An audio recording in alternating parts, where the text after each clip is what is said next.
Boira, boira pas. Je bois pourquoi? Je bois pour l'ivresse ou je bois pour le goût?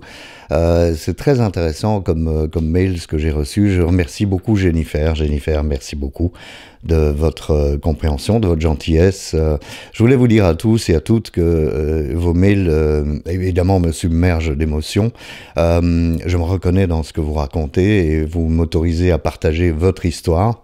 C'est vraiment important pour nous, les addicts, quand on se retrouve comme ça toutes les semaines devant une nouvelle vidéo avec une nouvelle histoire de quelqu'un qui existe vraiment. Hein.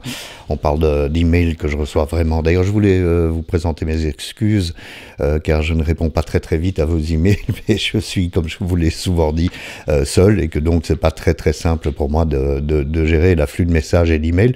Mais surtout, n'arrêtez pas.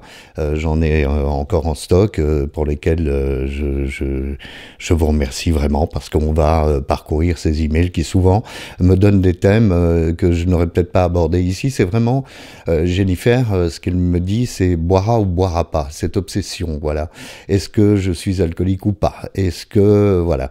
Et notamment, donc Jennifer a 43 ans en fait, et elle me dit, j'aimerais arrêter car le souci c'est que je ne sais pas boire un verre, la bouteille y passe.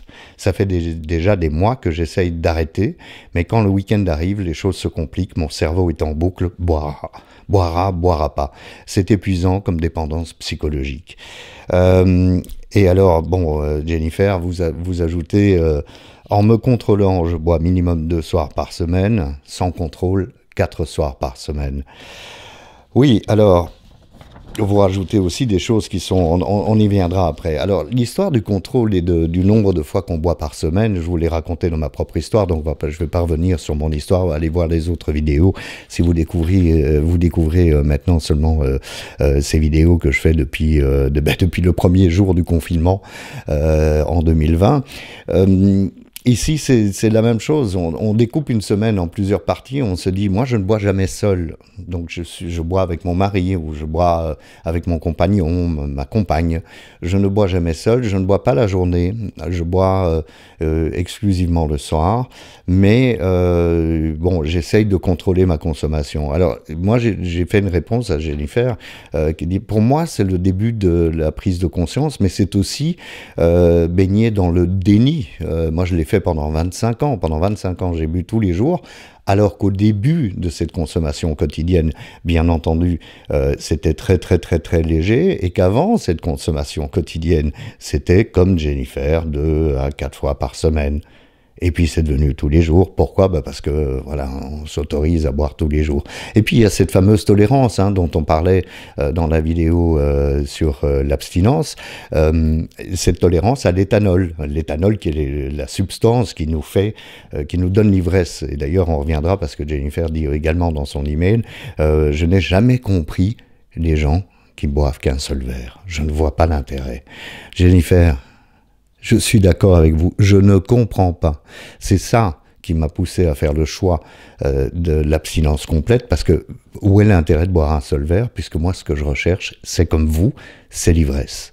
Alors, quand je dis vous êtes en déni, c'est pas du tout une critique, et je parle pas de vous spécialement, mais un gars comme moi qui a bu pendant 25 ans, avant d'arriver et de toucher le fond en buvant 6 bouteilles de vin par jour, tous les jours que Dieu fasse, et en dormant quasiment jamais, et en étant en permanence avec une diarrhée chronique, il a fallu tout un chemin pour arriver jusque-là. Mais là, ce que vous racontez, c'est ce point crucial que j'aurais pu voir en 2007, j'aurais très bien pu me dire, voilà, 46 ans, j'arrête de boire. Non, j'ai dû attendre 54 ans et 2015 pour avoir ce déclic. Donc, est-ce que vous êtes en déni? Est-ce que nous sommes, nous, qui buvons tous les jours, des gens qui ont franchi le cap vers le point de non-retour, et il va falloir toucher le fond pour revenir? Je ne sais pas. Je pense que chacun d'entre nous est différent. Maintenant, si vous voulez arrêter, et si vous vous posez la question de savoir que vous voulez contrôler, et par exemple, vous me dites aussi dans votre email, voilà, je voudrais ne pas boire la semaine et m'arrêter de boire, mais quand le week-end arrive, je craque. Alors, j'ai un autre exemple, j'ai quelqu'un qui a fait la tournée minérale, et qui me dit « Oui, oui, moi j'ai tenu toute la tournée minérale, mais pas le week-end. » C'est encore une fois pas du tout une critique. Je ne me permettrai pas de critiquer quoi que ce soit. Toutes les bêtises que vous allez faire, que vous avez faites, je les ai faites, et peut-être même plus que vous. Donc je ne me permets pas un jugement, je dis simplement qu'il faut sortir la tête du sable, arrêter de faire l'autruche, se rendre compte que lorsque l'on a pris conscience, comme vous le faites ici, et comme certains d'entre vous qui regardez ces vidéos le font également, probablement plusieurs fois par jour, voire plusieurs fois par semaine, voire avec l'espoir d'arrêter tout à fait le plus vite possible. Et quand on a pris conscience de ça, eh bien, il faut me croire sur parole et croire les millions d'alcooliques qui partagent leur histoire dans les groupes de parole 12 étapes, mais aussi en cherchant sur Internet, vous allez trouver d'autres témoignages que le mien, ou que celui de Jennifer aujourd'hui, ou que celui de Ben la semaine prochaine.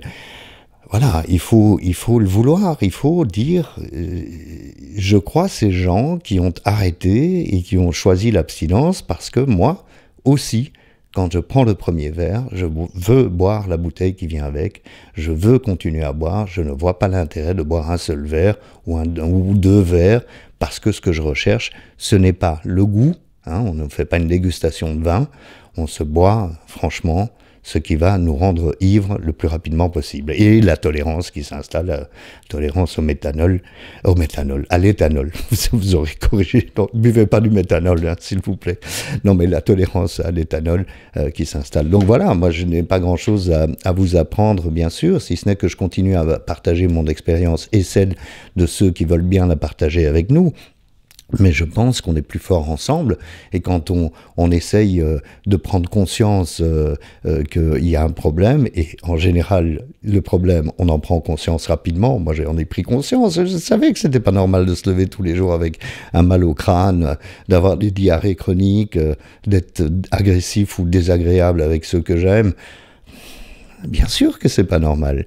Mais il faut le faire ensemble, il faut chercher de l'aide, il faut avoir la possibilité de dire, bon, ben, j'en ai pris conscience, même si c'est tout au fond de ma tête, là, derrière, dans le subconscient, donc pourquoi est-ce que je ne fais pas quelque chose? Alors vous me regardez pour l'instant cette vidéo, vous regardez cette vidéo, rien ne vous empêche de décider, là, à l'instant où vous regardez cette vidéo, de dire, bon, ben, moi je dépose mon dernier verre, c'est fini, je ne prendrai plus jamais le premier verre. C'est ce qu'on a tous fait, et je ne peux que témoigner que c'est beaucoup mieux. Donc voilà, je n'ai pas de jugement, encore une fois, sur les histoires que vous m'envoyez. Je les adore, parce que vous me gardez abstinent, vous me gardez sobre, vous me donnez l'envie de ne plus jamais retoucher au premier verre, ni à la première cigarette, ni au premier paquet de chips. Deux choses avant de se quitter, donc continuez à envoyer vos témoignages, hein, on finira bien par pouvoir trouver un moment pour vous répondre et pour enregistrer une vidéo avec votre histoire à vous. Jennifer, bon courage, j'espère qu'un jour vous arrêterez, même si votre compagnon n'est pas prêt à accepter le fait que vous arrêtiez, vous inquiétez pas, ce sera toujours mieux d'arrêter que de descendre jusque tout en bas, là où moi j'ai failli me suicider je ne sais pas combien de fois. C'est vraiment pas la peine d'aller jusque-là. Je voulais aussi vous remercier pour vos témoignages qui me touchent beaucoup, parce que bon, comme je l'ai laissé entendre, je ne suis plus célibataire, je suis en couple, et ça aussi, ça bouleverse ma vie. Du coup, mon addiction à la bouffe, la boulimie, ben, ça va beaucoup mieux, puisque voilà, maintenant j'ai de l'affection autour de moi, et j'ai quelqu'un à qui je peux témoigner de l'affection, donc c'est important. Allez, soyons tous ensemble, et puis je vous souhaite vraiment que tout aille bien, et je vous souhaite une très très belle semaine. Merci, au revoir.